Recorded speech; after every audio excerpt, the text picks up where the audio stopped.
법정으로 넘어온 추미애 법무부 장관과 윤석열 검찰총장의 갈등이 본격화되는 모습입니다. 윤석열 검찰총장은 가처분 성격의 직무정지 효력 집행 정지 소송에 이어 어제 오후 3시 본안 소송도 정식으로 제기했습니다. 뒤이어 가장 뜨겁게 논란이 되는 판사 사찰 의혹 문건을 직접 공개하고 나섰습니다. 일반인의 상식적 판단에 맡기겠다는 말과 함께요. 추 장관은 윤 총장을 직무 배제 조치한 뒤 말을 아끼고 있는데요. 윤석열 검찰총장 논란 증정기 논란에 대해서 어떻게 생각하시나요? 한마디만 좀 해주시죠. 네, 오늘은 당정 협의 때문에 온 거고요. 네, 그런 얘기는 적절하지 않은. 밀지 마세요. 네. 밀지 마세요. 밀지 마세요. 오늘 법사위 전체 회의 열리시면 나오셔가지고 너무 위험해. 내가 나오셔서 넘어질 이야기하실 거야. 건가요? 하실 말씀 없으신가요? 추 장관은 말 대신 행동으로 나섰습니다. 윤 총장이 문건을 공개한 지 약 1시간 40분 뒤 법무부는 윤 총장을 직권 남용 혐의로 대검에 수사 의뢰했습니다. 검찰은 강력 반발하고 있는데요. 고검장들은 윤 총장에 대한 직무 배제 조치를 재고해달라고 촉구했고 검사장과 중간 간부, 평감사의 단체 성명도 이어지고 있습니다. 그러자 오늘 오전 10시 29분 추 장관도 입장을 내놨습니다. 검찰 조직이 받았을 충격과 당혹스러움을 충분히 이해한다면서도 다양한 의견들을 충분히 참고해 법과 절차에 따라 징계 절차를 진행하겠다고 강행 입장을 분명히 한 겁니다. 양측의 갈등이 계속되는 가운데 법무부는 윤 총장에 대한 징계를 윤 총장이 제기한 가처분 결과보다 먼저 내놓을 것으로 보입니다. 징계위 결과는 해임 건의가 가장 유력해 보이고요.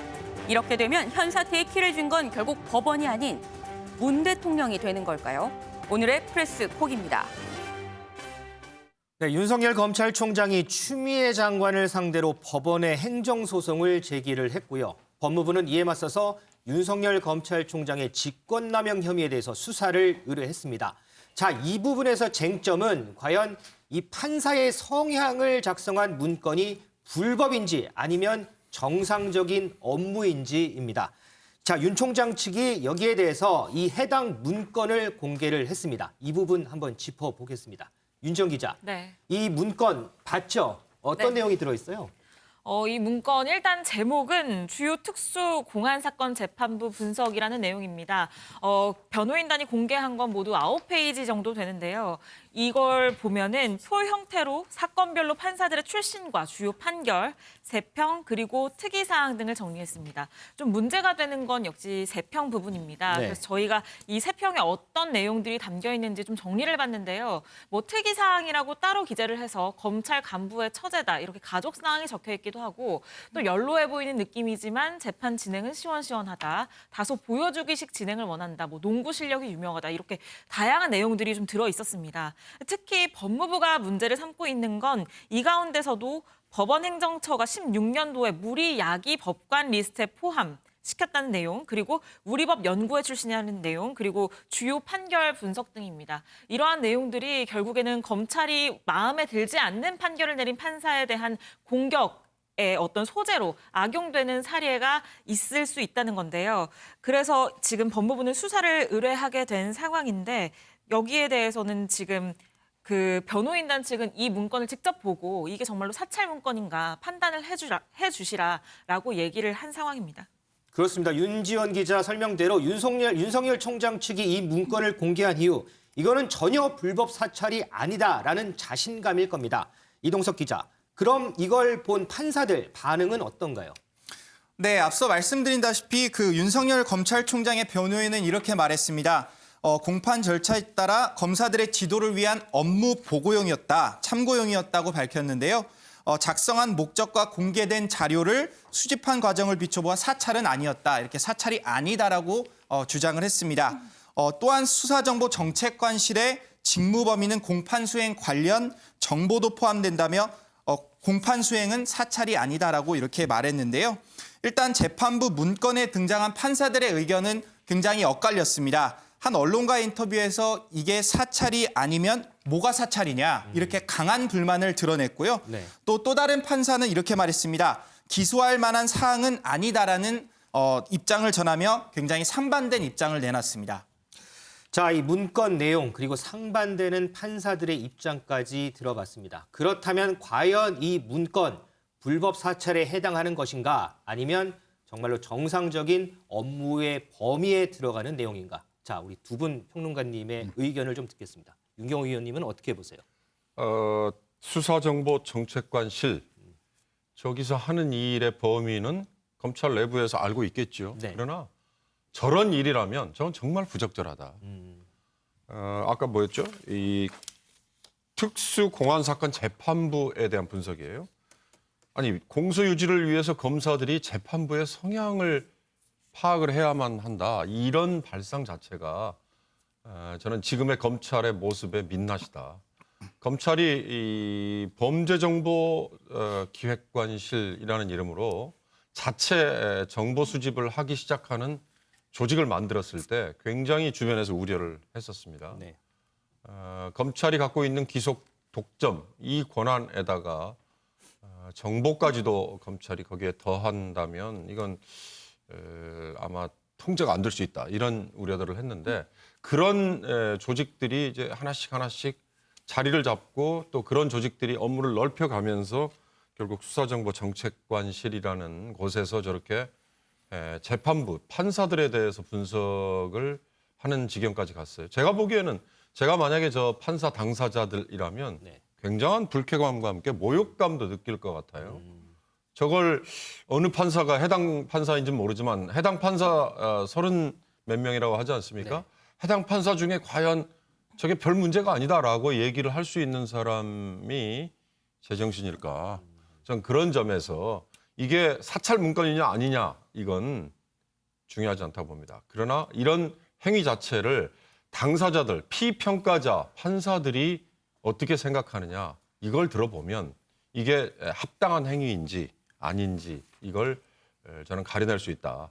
그러나 이게 불법이냐 아니냐는 이거야말로 법적으로 따지겠죠. 그리고 지금 논란이 되고 있는 것처럼 추미애 장관이 사상 초 검찰총장에 대해서 직무배제 결정을 내리면서 갖다 붙인 이유 중에 하나가 이 판사들에 대한 불법 사찰 문건 작성, 그래서 직권남용이라고 했는데 그러면 이걸 입증할 만한 압수수색 대검 감찰부를 시켜서 이 수사정보정책관실에 대해서 압수수색을 먼저 했어야 되지 않느냐 이런 이제 절차를 가지고 따지기 시작하는데요. 저는 이 행위 자체, 이런 판사에 대한 평가를 내리는 이 자체가 지금 검찰의 민낯이다. 그렇다고 해서 이게 지금 추미애 장관의 행위에 대해서 잘했다, 잘못했다 이거에 대한 전체 평가 이걸로 그냥 묻어서 얘기하려는 건 아니고요. 그건 또 그것대로 별개로 한번 평가를 잠시 해보겠습니다. 자, 우리 최영욱 의원님 네. 어떻게 보세요? 사찰인가요? 아니면 정상적인 그냥 평가인가요? 근데 이게 처음부터 탄생 자체가 잘못된 거라고 생각합니다. 왜냐하면 이 문건이 나온 게 뭐냐면 라임 사태의 합동 감찰 대상하는 압수수색 과정에서 나온 거거든요. 그럼 이런 걸 우리가 뭐라고 하는 전문 용어가 있죠. 왜 별건 수사를 하시냐 이거예요. 이거를 했으면 따로 이걸 절차를 밟아가면서 다시 했어야 되는데 지금 요번에 6가지 나오는데 툭 이게 뛰어나온 건 과거에 이거 별건 수사 안 하려고 하는 게 검찰 개혁 중에 하나라고 생각하는데 그거를 하는 이유가 뭔지가 지금 저는 뭐 당장 제일 궁금하고요. 자, 그럼 내용 면에서 어떻게 되냐면 이거는 사실 법적으로 한번 판결이 난 적이 있었습니다. 우병우 사건 때. 네. 그때는 2가지의 이 카테고리를 정했죠. 목적성이 뭐냐, 그다음에 업무 범위에 있었느냐. 근데 업무 범위에는 지금 뭐 업무 범위라는 게 항상 넓기 때문에 거긴 들어가는데 그럼 목적성이 뭐냐, 이게 진짜로 불법 목적을 가졌느냐 아니냐, 이 부분에 대한 지금 뭐 다툼이 있을 건데 그거야말로 어떻게 지금 증거를 대고 사법부의 어떤 판단이 내리겠습니까? 그래서 사실 이거를 크게 보면 뭐 이 검찰청 가시고 검찰 주변에 보시면요, 검사에 대한 이 쭉 역대 검사들의 이 학교별 뭐 이거 하는 책이 하나 있어요. 그거 다 갖고 있거든요. 네. 거기 나온 자료들이 많이 인용이 된 것 같은데 사실 이거는 공개된 자료이고 그렇기 때문에 진짜로 적법성의 문제에 대해서 사법부에서 판단을 잘 내리겠습니다만은 목적성은 분명히 이쪽에 이 수사 그다음에 기소를 유지하기 위한 목적으로 쓴 걸로 보여져서 이거는 제가 보기에는 사찰이라고 붙이기에는 조금 과도한 것 같고, 그러나 이 행위 자체를 잘 됐냐 잘못됐냐를 따진다 그러면 잘된 행위는 아니다 이렇게 보고 있습니다. 잘된 행위는 아니지만 불법 사찰은 아니다. 이렇게 보시는군요. 자, 다른 부분도 좀 짚어보죠. 이 윤석열 검찰총장 직무정지에 대해서 이 검찰 내부 분위기가 심상치 않습니다. 김은미 기자. 네. 이 평검사들뿐만 아니고 지금 간부급들까지 다 지금 반발이 확산이 되고 있는 거죠. 네, 맞습니다. 저희가 어제 이런 얘기 말씀드렸었는데 검찰 내부 막 이포로스에서 지금 부글부글하고 있다라고 했는데 검사들이 직접 행동에 나섰다고 볼 수 있겠습니다. 일단 평검사들이 전국의 한 20여 곳에서 계속 성명을 발표했는데 여기에 이어서 고검장이 전국에 9명인데 이 중에 6명이 그리고 대검 중간간부 27명, 그리고 일선 지검장, 그리고 고검의 차장검사 해서 17명이 다 이 조치는 검찰개혁의 진정성이 왜곡되거나 폄하될 수 있는 상황이기 때문에 다시 한번 재고해달라, 윤석열 총장의 직무배제 조치를 좀 재고해달라라고 요청을 했습니다. 네. 근데 여기서 저희가 좀 더 주시해서 봐야 될 점이 말씀드린 일선 지검장 15명, 그리고 고검의 차장검사 2명이 예, 똑같이 이렇게 좀 직무배제 조치를 좀 철회해달라라는 이런 요청을 했다라고 말씀을 드렸는데 일선 지검장은 18명이에요. 그런데 15명만 이렇게 서명을 했는데 그럼 이 중에 3명 누군가 봤는데 이성윤 중앙지검장, 그리고 김관정 동부지검장, 이정수 남부지검장입니다. 이 3명 다 공통점이 있습니다. 추미애 장관이 임명한 사람들인데 다시 말해서 이 추미애 장관이 임명한 사람들은 요번 이 성명에서 빠져 있다는 거. 네. 포인트라고 볼 수 있겠습니다. 그러면 이분들 말고 검찰 내부 대부분 다 동조를 하는 건가요, 그러면? 네, 모두라고 볼 수는 없습니다. 일단 임은정 대검 감찰정책연구관이 자신의 SNS에 이렇게 올렸습니다. 그릇에 넘치는 권한이라 감당치 못하니 넘치기 마련이고 이렇게까지 안 됐을 텐데 지혜가 있다면 부딪히고 깨어지는 파열음이 요란할 수밖에 없다. 하지만 그럼에도 검찰의 시대는 저물 것이고 우리 사회는 또다시 나아갈 것이다. 그러니까 중요한 건 바로 뒷부분이죠. 검찰의 시대는 저물 것이다라는 거. 그러니까 노을이 지는 그 사진 한 장과 함께 이걸 올렸는데 네, 사실 지금 안에서 검사들이 부글부글하지만 이거는 다 요란한 파열음일 뿐 결국은 검찰의 시대는 질 것이다라는 얘기입니다. 자, 검찰 내부는 그렇고 윤지영 기자. 네. 이 부분 가지고 정치권도 또 공방을 하고 있잖아요. 네, 정치권 여야 공방도 매우 뜨겁습니다. 정반대의 의견을 내놓고 있는데요. 저희가 여당과 야당 목소리 직접 들어봤습니다. 이제는 법원을 모아야 합니다. 무엇보다 공수처 윤 총장은 어제 주요 사건 재판부에 대한 사찰 문건에 대해 국민들의 판단을 받겠다며 공개하였고 이에 동조하는 일선 검사들의 변명은 더 당황스럽게 합니다. 검찰 조직에 속해 있는 검사들이 아니면 대한민국의 어떤 공직자가 이렇게 할 수 있을까요? 이 사람들이 얼마나 지금 특권의식에 빠져 있는지를 증명하는 것이라고 생각하고요. 집단적으로 누군가 한 사람에 의해서 뼈대가 배포되고 그거에 따라서 형식적으로 작성하고 나름 규합한 내용들이 있는 것 같습니다. 어떤 고비가 있을 때마다 검찰은 늘 이래왔고 검찰의 검사들의 집단 행동이 매우 유감스럽습니다. 대관절 어느 행정부 어느 부처 공무원들이 이렇게 집단 행동을 겁없이 감행할 수 있는지 묻습니다. 그걸 이제 불법 사찰이라는 프레임을 씌웠는데요. 예. 저도 놀랐습니다. 대부분 재판 성향이 어떻다에 대한 평가입니다. 예. 그러면 판사가 중요한 사건을 맡는 판사의 재판 성향에 대해서 네. 어떤 내용인지 알아보는 거는 맞선 보는데 상대방이 누구냐 그거 알아보는 거랑 똑같죠. 네, 지금 이렇게 보신 것처럼 민주당은 기자회견까지 열고 이 사태에 대해서 지금 규탄에 나섰는데요. 뿐만 아니라 지금 이 사찰 문건을 공개한 이 행위, 이것 자체도 인권 무감각증이 정말 심각하다라고 김태년 원내대표는 꼬집었습니다. 또 뿐만 아니라 검찰들이 지금 집단 행동에 나서고 있는 이 상황에 대해서는 어느 부처 공무원들이 이렇게 할 수 있겠나. 검찰만은 예외라는 생각에서 비롯된 집단 행동이라면 특권의식이다라고 비판했습니다. 야당은 말씀드린 것처럼 정반대 입장인데요. 주호영 원내대표가 오늘 백브리핑을 통해서 이 사태에 대한 입장을 밝혔는데 이 제목을 사찰이라고 붙이는 것부터가 정당하지 않다. 이건 재판부의 분석 자료일 뿐이다. 그러니까 참고 자료라는 그 윤석열 총장 측의 입장에 그 편을 들어준 거고요. 또 재판에 들어가는 검사가 판사를 모르고 들어가는 것 자체가 결례다. 어떤 분인지 아는 게 필요한 부분이고 법원을 자극하기 위해 사찰 문건이라는 얘기를 해서 확장하고 있다. 그래서 사찰이라는 게 프레임이다라는 그 비판에 나섰습니다. 자, 검사들은 검사들대로, 정치권에서는 또 정치권대로 나름 공방이 있는 것 같습니다. 그렇다면 당사자 추미애 장관은 과연 이 사안을 어떻게 보고 있는 걸까? 이동석 기자, 추 장관 관련 언급한 게 있나요? 네, 추미애 장관 검사들의 집단 반발에 오늘 입장문을 내놨습니다. 일단 검찰 조직이 받았을 충격과 당혹스러움 충분히 이해한다며 포문을 열었는데요.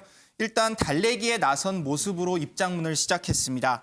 하지만 법과 절차에 따라 징계 절차에 진행할 것이라며 물러설 뜻이 없음을 분명히 했는데요.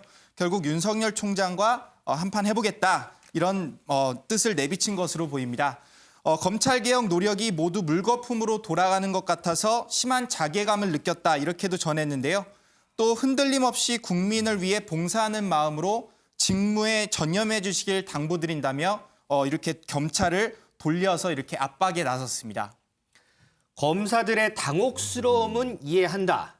하지만 집단 반발과 태도에 대해서는 충격과 자괴감을 느꼈다. 이게 바로 추미애 장관의 입장입니다. 이 부분에 대해서는 두 분 다 각자 해석이 좀 다를 것 같습니다. 그래서 두 분 다 좀 여쭤볼게요. 추미애 장관의 지금 입장문 어떻게 좀 해석하세요? 충격과 자괴감을 느꼈다. 이 표현은 아마 사찰 문건이라고 얘기되는 판사들에 대한 성향 분석, 저걸 당연한 업무의 연장이다라고 얘기하는 검사들에 대한 평가인 것 같아요. 네네. 저도 한번 찾아보니 이건 어느 한쪽이 옳다 그러다 대신 아마 진영 논리에 따라서 좀 입장이 나뉠 것 같고, 그다음에 민주당 쪽을 지지하느냐, 지금의 추미애 장관을 지지하느냐, 아니면 반대로 윤석열 총장을 지지하느냐, 국민의힘 쪽이냐, 이거에 따라서 아마 그럴 수도 있는 일이다, 아니다, 이건 굉장히 모욕적인 일이다 이렇게 평가가 나오지 않을까 싶은데요. 제가 이건 처음에 말씀드렸듯이 피평가자인 판사들이 어떻게 이걸 받아들이느냐, 저는 그거에 따라서 방향은 분명히 나뉠 수 있다 이렇게 보고요. 그 대신 이번 사태는 검찰에 대한 통제, 왜 검찰을 통제해야 되느냐? 공무원 조직이기 때문이죠. 이건 아무리 검찰이 독립성, 중립성을 존중받아야 되지만 정부와 별개의 조직으로 존재할 수는 없는 거거든요. 그런데 방식이 과거의 권위주의 정부, 독재 정권에서는 비공개, 밀실에서 억압적으로 지시를 해서 검찰이 오히려 권력의 시녀, 또 더 심한 표현도 있지 않습니까? 이런 오명을 썼고, 그러나 이제 권위주의 정부를 탈피하고 민주정부로 오면서는 이게 민주적인 방식으로 그리고 공개적으로 통제가 돼야 된다. 그 얘기는 법과 제도로 통제가 돼야 된다. 그래서 검찰개혁이라는 이름이 붙었고요. 검찰개혁은 지금처럼 그럼 윤석열이라는 강한 성격을 가진 총장을 물러나게 한다고 해서 그럼 검찰이 개혁이 되는 거냐? 그러면 윤석열 총장이 물러난 다음에 다른 성향을 가진 제3의 인물이 들어와서 고분고분 말을 잘 들으면 그게 검찰이 개혁이 되는 거냐? 그건 아닐 거다 이거죠. 이런 만약에 이번에 윤석열 총장을 비롯해서 지금의 검찰의 조직이 그들에게 부여된 권한을 과도하게 남용을 했거나 또는 월권을 한 대목이 있다면 그걸 이런 성향을 보인 개인을 물러나게 해서 개혁을 하려는 게 아니라 다른 법과 제도로서 그걸 못하도록 하거나 또는 다른 방식으로 접근하도록 하는 게 그게 바로 검찰 개혁이 돼야 되는 거 아닌가, 저는 그런 생각이 듭니다. 우리 최 고모님은 어떻게 해석하세요? 근데 이게요, 지금 과거에 검난이라고 불리는 그런 어떤 집단 행동이나 또는 항명 파동하고는 차원이 다른 것 같습니다. 아예 법무부 장관을 지금 딱 겨냥하고 들어갔고요. 법무부 장관의 조치는 충분한 진상 확인 없이 위법 부당한 것이라고 지금 집단 반발을 하고 있는 거거든요. 따라서 그것에 대한 지금 입장문을 추미애 장관이 발표를 했는데 자 어쨌든 간에 이거 보면요. 과거에 이런 일이 한 번 있었습니다. 강금실 장관과 송광수 검찰총장의 사이에서 일어났던 일. 네. 그리고 그 당시에 이제 송광수 이 총장이 이제 사임을 하고 나서 한 달 뒤 정도에 강금실 장관도 교체가 되거든요. 그때 검사들 다 봤습니다. 이 전쟁에 이 참 어지러운 이 난국의 결과는 오롯이 자기네들이 다 받아서 10년간 고생한 적을 지금 생각을 하고 있는 거예요. 지금 여기서 무너지면 어떻게 되겠습니까? 총장 임기제가 일단 무력화됩니다. 그다음에 검찰의 중립성 보장이라는데 큰 오점을 남기게 되는 부분들에 대해서 이런 큰 진짜로 이거 누구 시킨 것도 아닌데 위아래 할 것 없이 다 같이 가는 부분들이 있기 때문에 검찰총장의 징계권은 진짜 사법정의 그다음에 검찰의 중립성의 지표가 돼야 된다고 생각하는 검찰들의 의사 표현이라고 봤을 때 추미애 장관보다는 이제 추미애 장관은 당사자이기 때문에 다시 좀 그 위에 관리자들이 이제 해주셔야 되는 부분들이 있죠. 그렇다면 총리가 있으실 거고 대통령이 있으실 건데 거기서 교통정리 안 해줄 상황은 뭐 안 하고 이렇게 질질 끌고 갈 상황은 절대 아니라고 보여지고요. 국민들 피로감은 엄청나게 그 게이지가 높습니다.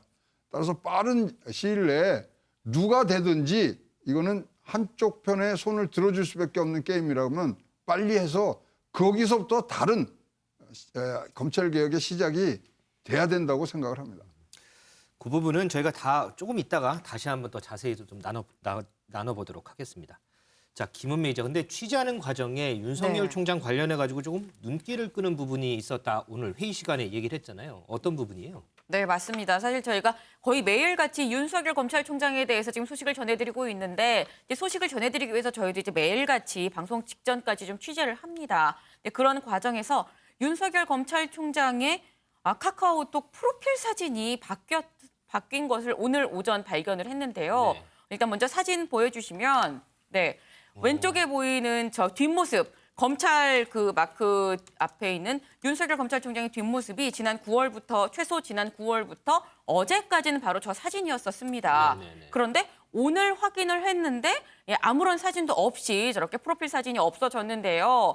일단 보통 우리가 일반 사람들이 프로필 사진을 바꿀 때는 심경의 변화가 있는 거 아니냐라고들 얘기를 합니다. 많이 그렇게 하죠. 네, 맞습니다. 근데 윤석열 검찰총장이 어제 이제 본안 소송까지 다 제출을 한 상황이고 이제 변호인단을 통해서 문서를 내놓기도 하고 이제 본인은 계속해서 뒤에 들어가 있는 상황인데 때문에 이거는 뭐 제 추측입니다만 아무래도 지금 이제 윤 총장의 일거수일투족이 모두 관심이 되는 시점이기 때문에 좀 구설을 최소화하기 위해서 이제 변호인단이 아닌 본인이 대외적으로 노출되는 부분을 최소화하려고 심지어 프로필 사진까지도 저렇게 아무것도 없이 바꿔온 게 아닌가라는 생각을 했는데 일단은 이걸 보면서 이제 기자로서 이런 생각이 들었습니다. 아니 지금 굉장히 바쁘고 심적으로도 그렇고 다른 뭐 행정 조치를 하는 데 있어서 바쁠 시간인데 그런데 이럴 때 프로필 사진까지 신경을 쓰나 하는 그런 생각도 좀 들었습니다.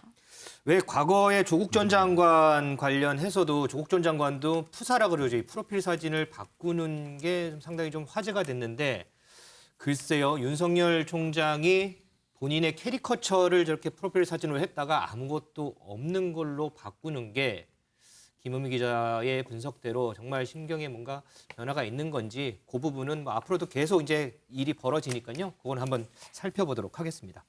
자, 정치권으로도 좀 가보죠. 김은미 기자, 이 추미애 장관, 윤석열 총장 놓고 지금 국정조사 관련해서 여야 공방 뜨겁잖아요. 이 문제 어떻게 좀 정리가 되는 부분이 좀 있어요? 글쎄요. 정리가 된다기보다는 여야 지금 서로 자기 갈 길 가고 있는 것 같습니다. 일단 오늘 오전 불과 몇 시간 전인데요. 국민의힘에서는 국정조사 요구서를 제출을 했습니다. 네, 주호영 원내대표가 오늘 근데 이런 얘기를 했습니다. 네, 이걸 제출을 한다. 국민의힘 의원 103명, 그리고 국민의당 의원 3명, 그리고 무소속 의원 4명, 총 110명이 제출을 한다라고 얘기했습니다. 총 110명인데 의원 그 전체 의석이 300석이죠. 현재 국회의원이. 근데 300명에 110명이면 3분의 1입니다. 네. 3분의 1이 이제 모두 서명을 해서 국정조사 요구서를 제출을 한다고 했어요. 그러면서 얘기한 것이 민주당은 당대표가 강하게 국정조사를 검토하라고 그랬는데 당에서 거부하면 이거 대표 레임덕 아니냐. 국가적으로 최대 관심사인 이 사건을 국정조사를 안 하면 그러면 국회는 대체 어디다 쓰라고 만든 거냐라고 이런 얘기를 했습니다. 근데 사실 궁금한 거는 국정조사 요구서 제출하면 그냥 되는 건가 궁금하실 수 있어서 한번 알아봤는데요. 일단 국정조사 요구서가 제출이 돼도 본회의에서 통과가 되려면 출석한 의원의 과반이 돼야 합니다. 근데 말씀드린 것처럼 110명이죠. 그리고 민주당 의원 수가 180명에 육박합니다. 때문에 일단 어쨌거나 민주당에서 오케이 하지 않는다면 국정조사는 열릴 수 없다고 볼 수 있겠습니다. 그런데 사실 이 국정조사 문제는 민주당 이낙연 대표가 먼저 한 거잖아요. 네. 근데 이낙연 대표는 좀 뭐 바뀐 게 좀 있어요? 아니면 계속해서 좀 주장을 하고 있는 부분인가요? 네, 이낙연 대표 말씀하신 것처럼 지난 25일에 윤석열 국정조사 추진을 검토해 달라라고 얘기를 했었는데요. 네, 이와 관련해 갖고 이낙연 대표가 얘기를 한 점 저희가 이제 주호영 원내대표 주호영 원내대표 이낙연 대표 얘기 같이 좀 들어보고 오겠습니다. 고삐 풀린 미친 말 한 마리가 밭에 들어가서 돌아다니면 한 해 농사를 완전히 망치는 일을 봤습니다. 저는 추미애 장관이 광인 전략을 구사하고 있다고 봤는데 이쯤 되면 광인 전략인지 광인인지 저도 지금 헷갈리는 지경이 되었습니다. 이낙연 민주당 대표께서 먼저 국정조사를 꺼내놓으셨는데 징계 절차가 먼저라면 당대표가 강하게 국정조사를 검토하라고 했는데 당에서 거부하면 이 대표의 레임덕이 온 것인지 모르겠어요.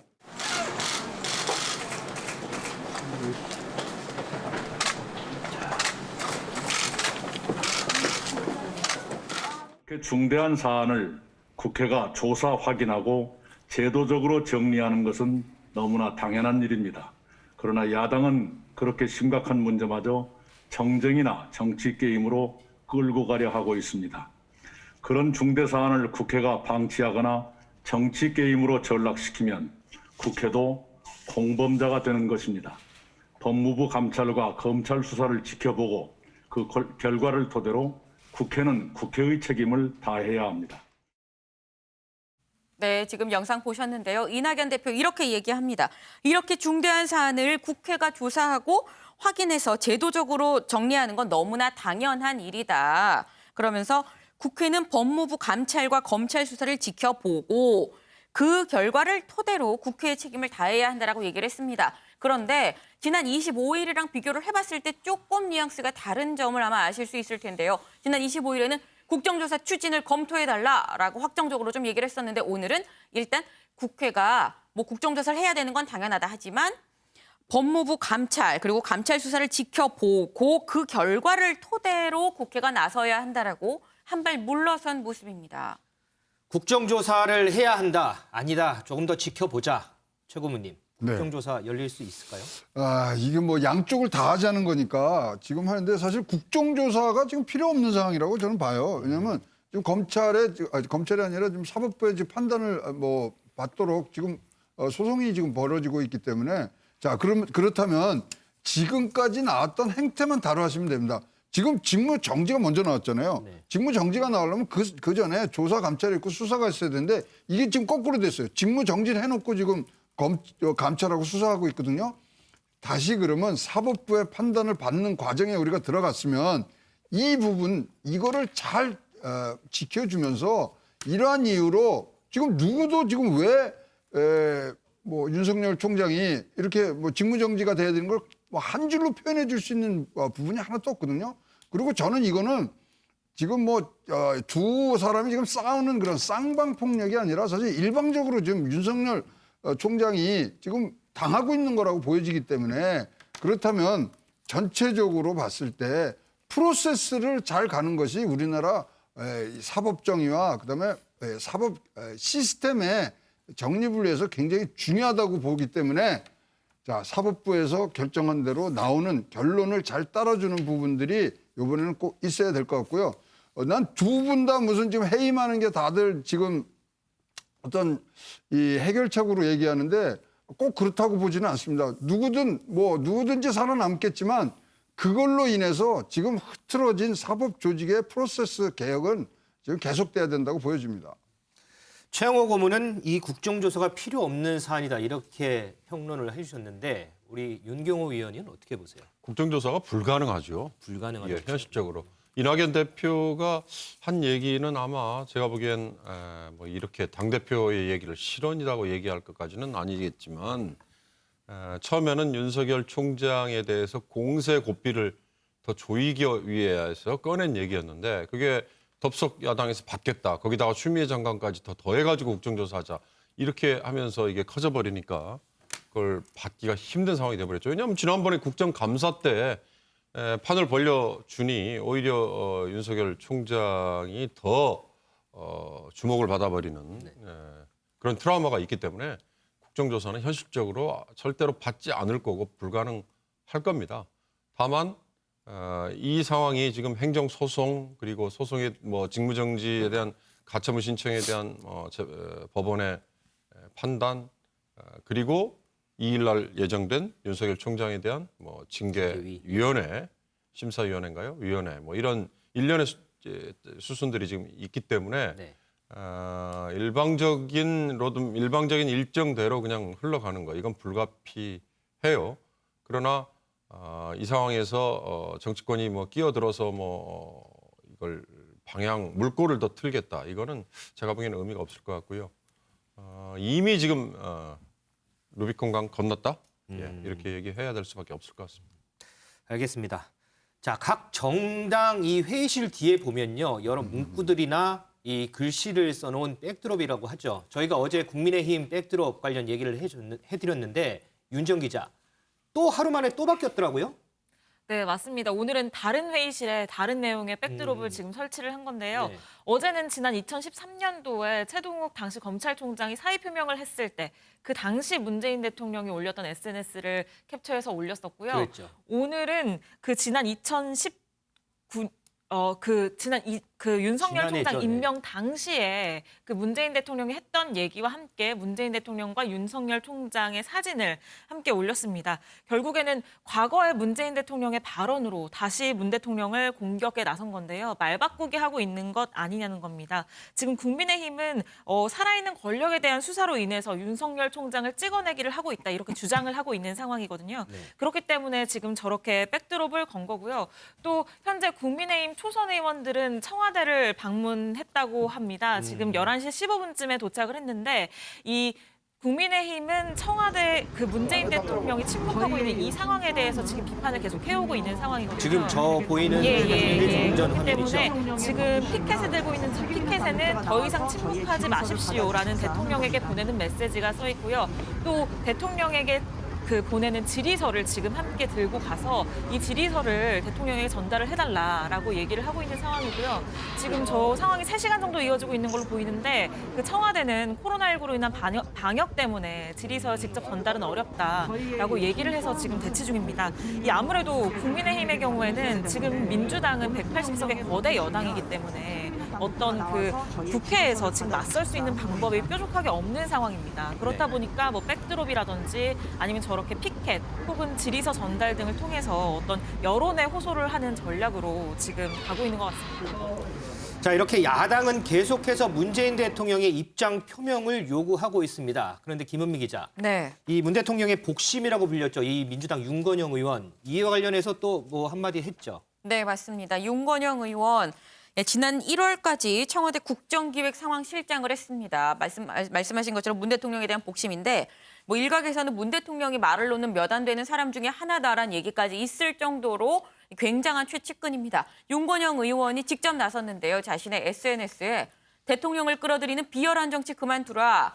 대통령에게 모든 이슈마다 입장을 내놓으라는 야당의 의도는 무엇인가라고 얘기를 했습니다. 네. 그러면서 지금 대통령 할 일이 오직 서초동 검찰청에만 있습니까? 라고 얘기를 했습니다.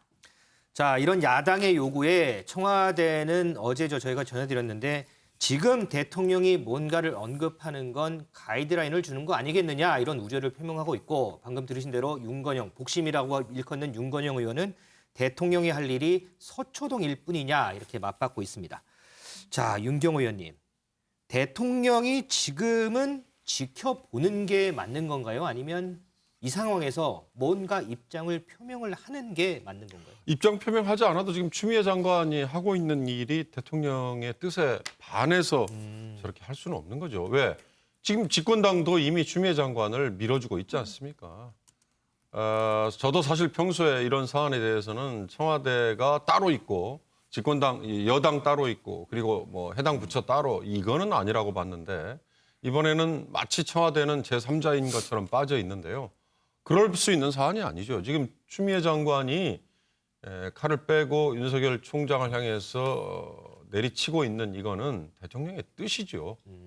그걸 윤석열 총장이 끝까지 행정소송 또는 뭐 다른 방식의 반발, 저항 이걸로 맞서느냐 아니면 이미 대통령의 마음이 떠났다고 읽고 본인이 알아서 사임을 하느냐. 제가 보기엔 그거밖에 남지 않은 것 같은데요. 형식과 절차로 따지면 2일 날 윤석열 총장에 대한 징계위원회에서 일정 수준 이상의 징계 결정이 떨어지면 대통령이 그걸 받아들여서 추가 조치를 취한다 이건데요. 정치적인 메시지로는 이미 윤석열 총장에 대해서 문재인 대통령의 마음은 떠났다.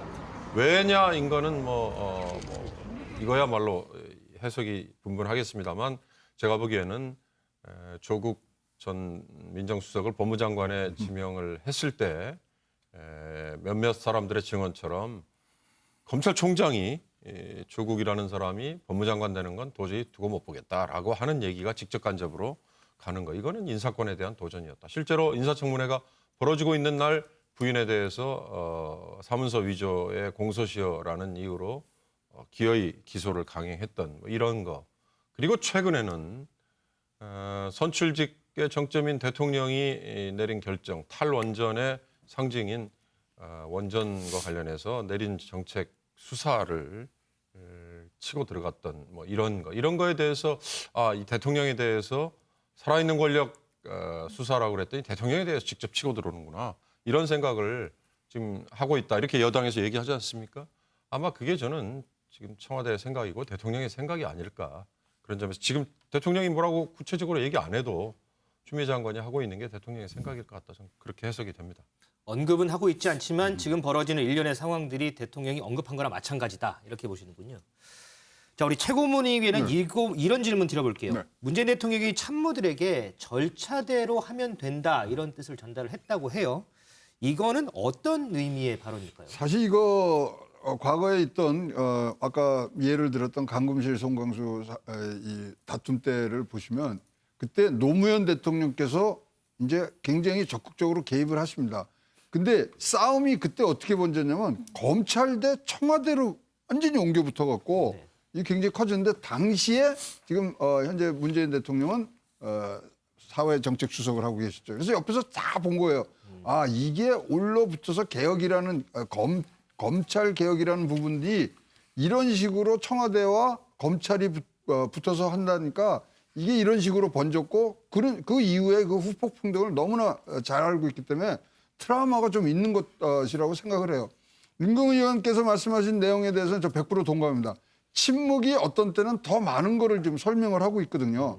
그렇다면 지금 야당도 그 부분에 대해서 자꾸만 뭐 대통령 이거 한 게 뭐 언지를 줘야 된다 이런 얘기를 할 게 아니라 자 대통령은 제껴두고 그 다음에 지금 임명 제청권을 가졌던 총리라든가 이런 부분들이 나와서 누군가가 지금 해결을 해줘야 되는 부분들이 생겼지 않습니까? 그런 분들을 지금 빨리 해서 국민들이 이 피곤감에서 좀 벗어나고 코로나로도 좀 죽겠는데 이러한 다툼이 있는 부분들을 조만간에 없앨 수 있는 내각의 힘을 좀 보여주던가 뭐를 해야지 두 사람만 지금 붙여놓고 다들 남모라로 지금 뒷전에 있거든요. 그런 부분들이 지금 아쉬운 거죠. 자, 이동석 기자, 이런 가운데 윤석열 총장, 추미애 장관 동반태진 목소리도 나오죠? 네, 그렇습니다. 그것도 여당 중진위원회에서 나왔는데요. 오선인 이성민 의원은 이렇게 말했습니다. 악쓰레기 악친하는 싸움이 지긋지긋하다 이렇게 말했는데요. 굉장히 거친 발언을 내비친 건데 코로나19 고통받는 국민들에게 2중, 3중 고통을 가중시키고 있다. 그리고 대통령을 향해선 빠른 조치를 강력히 요청한다고 현재 전한 상황입니다. 자, 윤석열 총장이 제기한 행정소송도 행정소송이고요. 다음 주 수요일이죠. 12월 2일 날 열린다고 하는 징계위 결과도 상당히 관심이 쏠립니다.